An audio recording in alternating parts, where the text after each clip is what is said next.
Bueno, vamos a poner foco, por supuesto, en lo que estamos viviendo en las regiones de Ñuble, Biobío y también en la Araucanía. Hay bastantes dimensiones distintas de afectación. Por supuesto, la más grave es la pérdida de vidas humanas, 20 personas que han fallecido, la destrucción de las viviendas también. Pero se ha afectado también la producción. Regiones de Ñuble y Biobío, que se ha sumado en los últimos días a Araucanía. En Ñuble, esta jornada se dio inicio a la entrega de ayuda para los agricultores. Vamos a abordar las medidas entregadas por el gobierno junto a la ministra de Agricultura, Ignacia Fernández, a quien saludamos y le damos la bienvenida al canal 24 Horas. Ministra, ¿cómo está usted? Buenas tardes, bienvenida. Hola Iván, muy buenas tardes. Gracias por estar con nosotros, ministra. Decíamos, hay distintos niveles, por supuesto, de afectación, desde la pérdida de vidas humanas, infraestructura, las viviendas, pero agricultura. Hagamos un poco foco. Hoy día el presidente lo decía en su visita, que se van a entregar ayudas especiales a agricultores y apicultores, decía él. ¿Hay alguna estimación de las pérdidas que está generando este incendio? Mira, estamos recién evaluando las pérdidas porque de hecho yo estoy ahora en Trehuaco con el alcalde en un puesto de mando y justo se acaba de reactivar uno de los focos de incendio. Entonces estamos todavía, iniciamos los procesos de evaluación de pérdidas y en paralelo muy en fase de combate. Pero sí es muy evidente que hay lamentablemente afectaciones y pérdidas productivas importantes.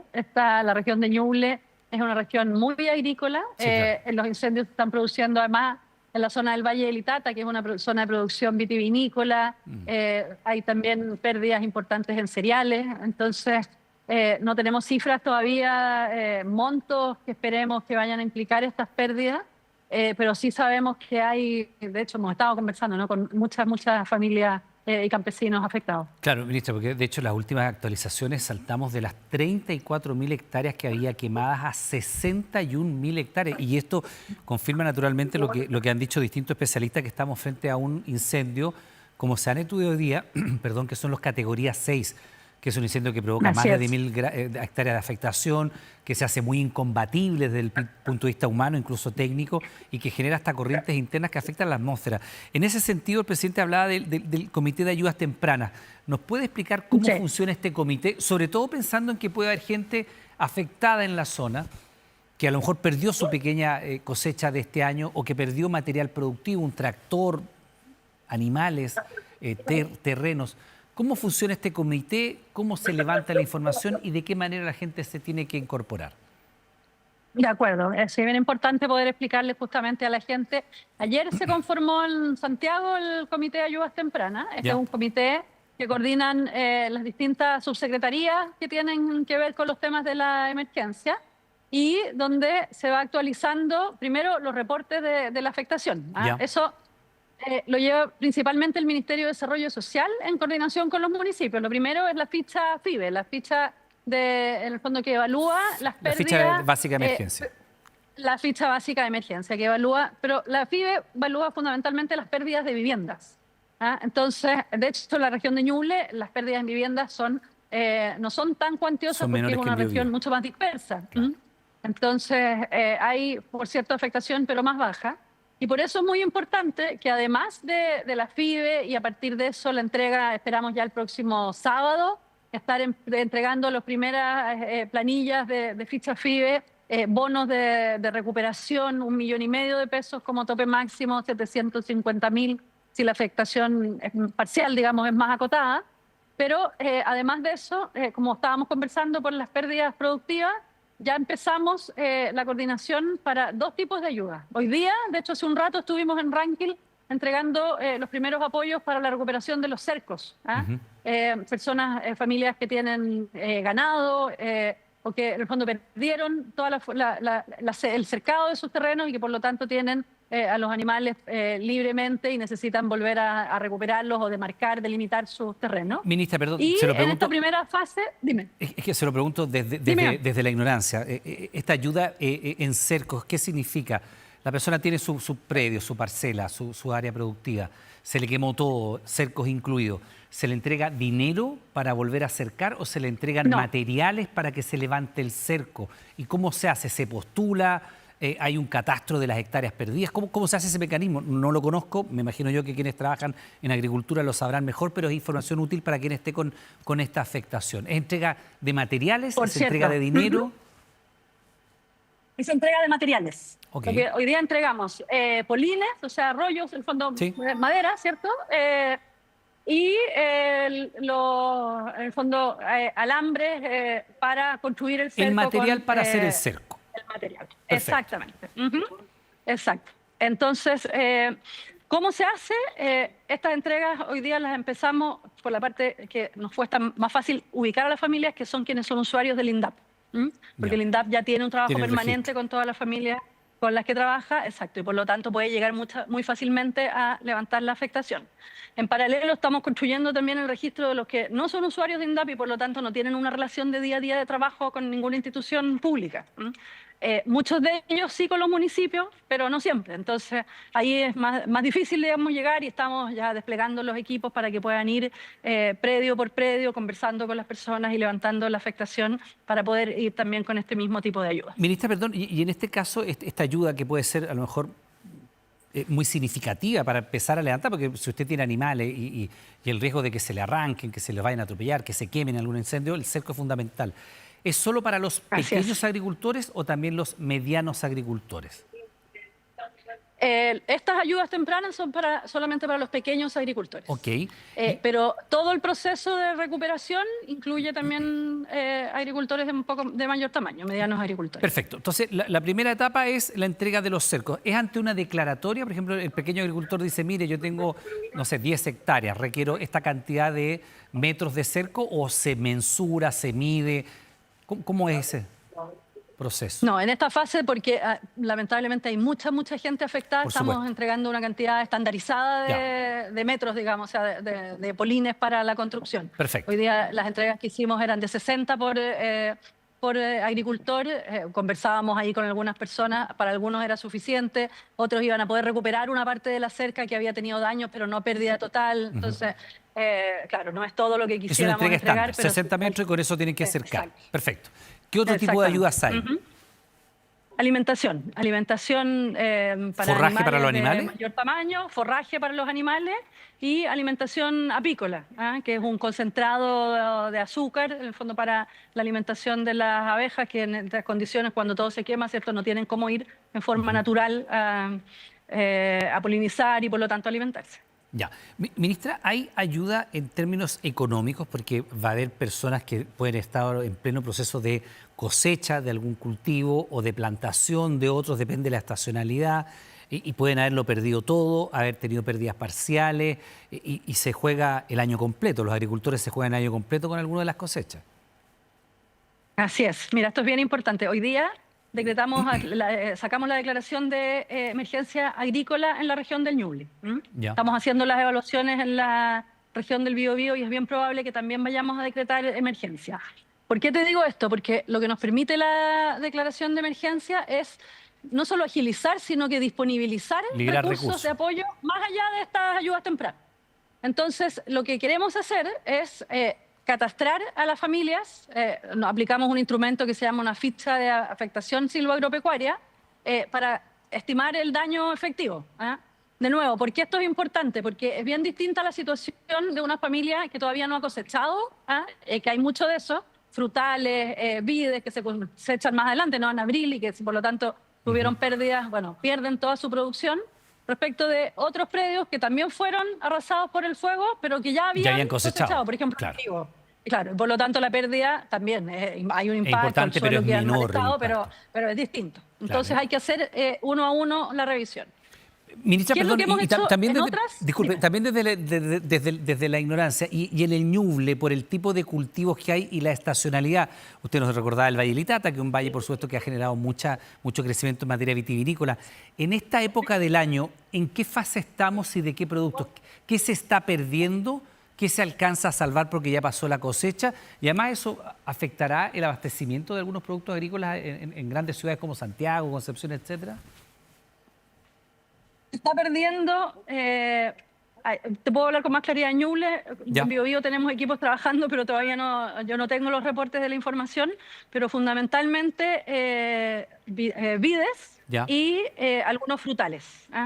Menores porque la zona de producción frutal es un poquito más frutícola, un poquito más hacia el norte del país, Maule, O'Higgins, pero algo hay también productos producto de esto que estamos hablando, ¿no? Del cambio climático Sí. que se ha ido desplazando hacia el sur.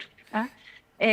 Y eso todavía no se cosechan y por lo tanto ahí es donde hay pérdidas. La producción cerealera en esta zona del país ya está mayormente cosechada. No así en la Araucanía, donde la cosecha es un poquito más tardía y por lo tanto también podríamos tener pérdidas. Ya. Ministra, ¿hay una idea aproximada de cuánto significan pérdidas para el sector agrícola estos incendios que además están en pleno desarrollo? O sea, vamos en 31.000 hectáreas y no sabemos en cuánto puede terminar, porque se había dicho que a partir de esta jornada bajaban las temperaturas, pero usted ha visto que se han reactivado varios focos de incendio, sobre todo en el Biobío. ¿Hay alguna estimación de cuál es el impacto económico que está sufriendo la agricultura producto de este incendio? No todavía, Iván, no todavía por un poco las razones que hemos estado conversando, en parte porque estamos todavía con muchos focos en reactivación, pero además porque tenemos que ir un poquito más en profundidad, justamente por esto que te estaba comentando. Nosotros tenemos información satelital, catastros frutícolas, pero hay que ir haciendo esta valoración de dónde ya se cosechó, dónde todavía no, para hacer una estimación. Esperamos tener hacia fines de esta semana algunas cifras agregadas que ya nos permitan tener una cuantificación de la magnitud del daño. Ahora, ministra, en materia de entrega de ayudas económicas para la agricultura y materiales, como usted también nos decía, las cercas y todo lo demás, ¿funciona parecido a cómo funciona, por ejemplo, la ficha FIDE? Porque la ficha FIDE tiene una particularidad, la ficha básica de emergencia. Se tiene que llenar en el lugar y se llena físicamente. De hecho, al beneficiario de estas ayudas se le entrega una copia, que creo que es la copia amarilla.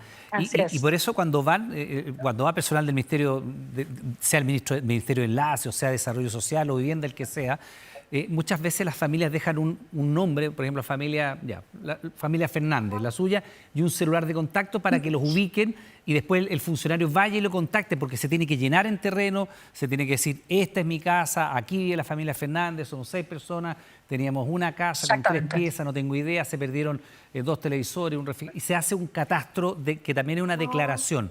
En el caso de las ayudas agrícolas, por la dispersión de los terrenos, por ejemplo, lo que usted nos decía, Ñuble, o la pérdida de conectividad, ¿también se llenan estas fichas de manera presencial en el campo mismo? Así es, también es así. La ficha de afectación silvoagropecuaria también se llena de manera presencial en el campo. Lo que tú hacías referencia a la dispersión y a la falta de conectividad es lo propio de la ruralidad, tanto para las emergencias como en condiciones regulares. Así que, por cierto, campo es campo. Se hace más. Por eso es más lento, es buena la pregunta, porque a veces nos dicen, y mira, hoy día aplicaron, no sé, 30 FIBES, claro, porque las viviendas están una al lado de la otra, aquí hay mucho más dispersión, entonces es un poquito más lento el proceso, pero disponemos de mucha colaboración de los equipos municipales, de los funcionarios de INDAP y en estos contextos de emergencia, funcionarios de otros servicios del agro también siempre se ponen a disposición para que podamos avanzar más rápidamente. Ministra, veíamos al presidente Boric en una región y al presidente electo José Antonio Kast en otra, Ñuble, Biobío, y hay evidentemente, vamos a decirlo en estos términos, una suerte de tregua política. De hecho, se ha dejado de lado la crítica para entender que la emergencia está siendo administrada por este gobierno, pero que probablemente la parte más relevante de la reconstrucción se va a dar en el próximo gobierno. En ese sentido le pregunto, porque recién ayer se conocía el gabinete que va a acompañar al presidente Kast a partir del 11 de marzo, llega Jaime Campos, un viejo conocido de la cartera. ¿Usted ha tenido ya algún tipo de contacto con él? ¿Conoce a sus equipos? ¿Se han producido estas comunicaciones de este traspaso de información, de lo mismo que estamos hablando nosotros ahora, que es decir, cómo se levanta esta información, la ayuda que se está entregando, lo que se requiere, los niveles de afectación? ¿Ha habido contacto con agricultura entrante de parte de ustedes como ministerio o no todavía? No todavía, no todavía.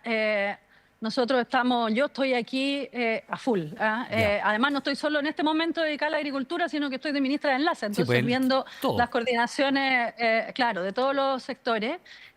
Lo que sí estamos haciendo es registrando, bueno, no solo los detalles de lo que estamos conversando, sino que, en el fondo, lo que hemos hecho en otros procesos para establecer ahí, bueno, un conjunto de sugerencias, obviamente, que el nuevo gobierno entrante, el ministro Campos verá si toman o no toman como sugerencias, pero que hemos ido también conversando con los municipios de manera tal de, en el fondo, poder dar la mayor continuidad y de esa manera asegurarle tanto a los alcaldes como a los vecinos, por cierto, que aquí esperamos que haya mucho traspaso, mucha fluidez en el traspaso de información para que la llegada de las nuevas autoridades no signifique ningún quiebre en los procesos que están avanzando y que puedan contribuir a solucionar los problemas que están enfrentando los afectados. Ministra, aprovechando su condición de ministra de enlace más allá de la cartera de Agricultura, aparte, insistimos que la pérdida principal naturalmente es las vidas humanas, las 20 vidas que estamos lamentando, pero centrándonos en el impacto económico, porque esto sí va a tener y está teniendo un impacto económico bien relevante. ¿Cuáles diría usted que son las áreas económicas más afectadas? Uno pensaría en principio, estamos en plena época estival y en la zona costera del Biobío se pierde este verano, se está perdiendo de manera muy importante. Algunas localidades que son balnearios se han perdido por completo. Usted ya nos adelantaba un poquitito, la industria vitivinícola, probablemente del Ñuble, ahí en el Valle del Itata, también una afectación importante, sectores frutícolas también, pero ¿qué otras áreas de la economía están siendo golpeadas por esta emergencia que además está en desarrollo, que no ha terminado? Además de las que tú mencionaste, el turismo, la agricultura, algunos sectores muy evidentes de la agricultura, yo creo, ya hemos empezado algunas conversaciones en ese sentido, que también sobre la producción forestal, ¿no? Sobre la industria forestal va a haber algún impacto, no sé si de gran envergadura hasta ahora digo porque la emergencia está en desarrollo, Sí. pero sí, esta ciertamente es una zona forestal y hay plantaciones que se están viendo afectadas también. Pero para esas industrias grandes uno supone que corren seguros, ¿no? Habrá industrias más pequeñas que probablemente la afectación material va a ser mucho mayor.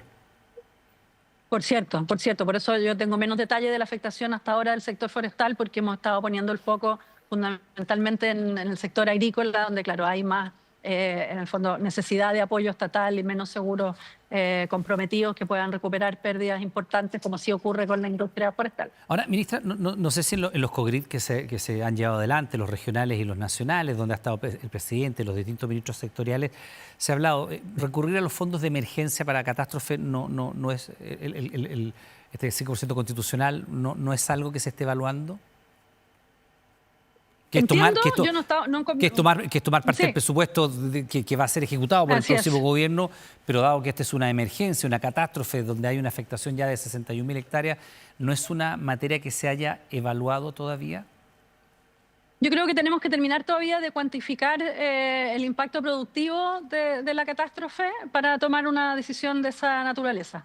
El impacto productivo y, por cierto, el impacto en pérdidas de vivienda, un poco las distintas dimensiones que hemos estado conversando, ¿no? Evaluamos decisiones de esa naturaleza en catástrofes anteriores y en el fondo, bueno, aquí es una definición que termina siendo el Ministerio de Hacienda y siempre, por cierto, ese es el criterio fundamental, pero yo creo que aquí esta vez sí que también va a haber que tener como criterio el momento que nos encontramos de transición de un gobierno a otro para decidir algo así. Entonces yo creo que hay que ser bien cautos y por ahora, para todas estas primeras fases, Sí.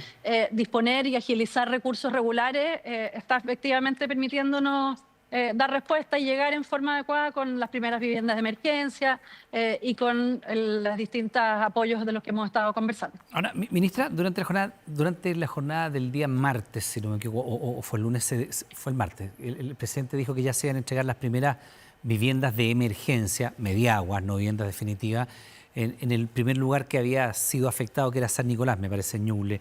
¿Eso se ha estado cumpliendo? ¿Se alcanzaron a entregar algunas viviendas? ¿Se levantaron ya? ¿Está en pleno proceso? ¿Qué pasa con eso? Eso se está cumpliendo. Ayer, de hecho, yo estuve junto con el delegado regional en San Nicolás entregando las 2 primeras viviendas. Ya. Yo llegué ahí alrededor de las 5 de la tarde. Habían estado trabajando desde las 6, 7 de la mañana y la vivienda ya está plenamente en pie, operativa, con luz eléctrica al interior de la vivienda. Solo faltaba la conexión de alcantarillado, la fosa séptica, que debía completarse hoy. Ayer se construyeron las 2 primeras viviendas y entre ayer, hoy y mañana había que completar un total de 7 y hoy día empezó también en San Carlos la construcción de las viviendas de emergencia. Estuvimos hoy día en Ranquil, donde el delegado se reunió con el alcalde y comprometió también para esta semana la entrega de las primeras viviendas de emergencia. Así que en la medida en que en el fondo los incendios se vayan desactivando y vayan entrando en control, la idea es continuar con este ritmo de entrega de estas viviendas. Ministra, durante esta jornada se conoció un estudio, un informe que fue elaborado por la Corma, que es la Corporación de la Madera, que reúne más o menos al 95% de las industrias que están en el sector forestal de nuestro país, que advertía de un escenario bastante parecido al que se está produciendo, con una acumulación de 4.000 hectáreas de residuos forestales. Ellos decían se iban a quemar más de 30.000 hectáreas, se iban a perder una cantidad importante de casas. Se pidió, entendemos, la autorización para realizar quemas controladas, pero dicen ellos, esa autorización nunca llegó. Y que si esas quemas autorizadas, estas quemas que son controladas, se hubieran autorizado, probablemente no estaríamos viviendo un impacto de esta característica en estos incendios. ¿Recibieron o no recibieron ese informe de Corma y dónde quedó y por qué no se hizo lo que los especialistas estaban sugiriendo? A ver, varias cosas sobre esta nota que efectivamente ha estado hoy día muy en la conversación. Lo primero que yo quisiera señalar, Iván, es que hace un par de horas yo conversé con el presidente de Corma, con Rodrigo Ryan, ¿Ya?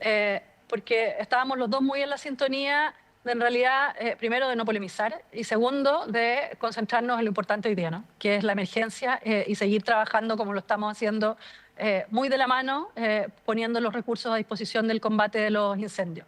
Cuando te digo muy de la mano, creo que también hay algo que alude directamente a tu pregunta, que es que todos estos meses de preparación, de mitigación de la temporada que se viene, hemos trabajado en conjunto, ¿ah? Y hemos implementado, tomado decisiones en conjunto y implementado en conjunto medidas que es posible realizar. ¿Y por qué te digo esto? Porque la quema no es la única forma de reducir rastrojos, ¿ah? Todo el proceso de elaboración de cortafuegos, la recuperación y reintegración a través del chipeo del material y la reintegración al suelo también son formas importantes de reducir rastrojos. Y esos trabajos que hemos estado haciendo en conjunto con el sector privado. Entonces ha habido ciertamente harta coordinación. Lo otro que es importante señalar es que si uno mira, de hecho lo dice la misma nota a la que estás haciendo referencia de la BioBio, hubo una ventana una vez que terminó el periodo de que no se permiten quemas por el plan de descontaminación, una ventana de 42 días, donde sí hubo una apertura para realizar quemas. Fue una ventana relativamente breve, un poco más de un mes, no toda la primavera, porque las condiciones climáticas, porque empezó a hacer mucho calor y por lo tanto empezó a ser cada vez más riesgoso para los efectos de incendio, mantener quemas controladas. Pero durante ese periodo en que estuvo abierta la ventana, efectivamente la Corma, el sector privado, presentó varias solicitudes, un poco más de 30, y todas esas se autorizaron, se realizaron las quemas controladas sin impacto en generación de incendio y, bueno, con impactos positivos efectivamente en ir reduciendo los rastrojos que genera la industria. O sea, el informe sí llegó, se evaluó y se autorizaron las quemas, eso es lo que nos está diciendo. Las quemas controladas para evitar... Es que pasa es que regularmente, todos los años está este periodo, a veces las ventanas que se dan son más cortas, a veces son más largas, y en este año en particular fueron 42 días. Lo que pasa es que lo que hace referencia al informe es a... No necesariamente. De hecho, ha habido, no sé, en la Araucanía, por ejemplo, las ventanas han sido más breves y ahí también los agricultores necesitan mucho quemar también. Lo que pasa es que, en el fondo, en algún momento la conversación tuvo que ver con autorizar en otros periodos, durante el periodo en que rige el plan de descontaminación ambiental. Y eso efectivamente no ha ocurrido porque tiene que ver también con conjugar distintos criterios. Hay que estar también el criterio, por cierto, de descontaminación en los meses de invierno que se conjuga. Pero en cuanto se levantó esa restricción, hubo un periodo de 42 días en que las quemas estuvieron autorizadas. ¿Y no hubo quemas que se hayan solicitado y que no hayan sido autorizadas? Durante ese periodo en que estaba la autorización, no. Perfecto. Bien, pues, ministra, un punto que era también, por supuesto, necesario de aclarar y también entregar la información útil para quienes puedan estar sufriendo la afectación en el plano agrícola de estos incendios que afectan a las regiones de Ñuble, Biobío y la Araucanía. Ministra de Agricultura Ignacia Fernández, le damos las gracias, estamos en contacto, muy amable. Muchas gracias a ti, Iván. Buenas tardes. Muy bien, buenas tardes.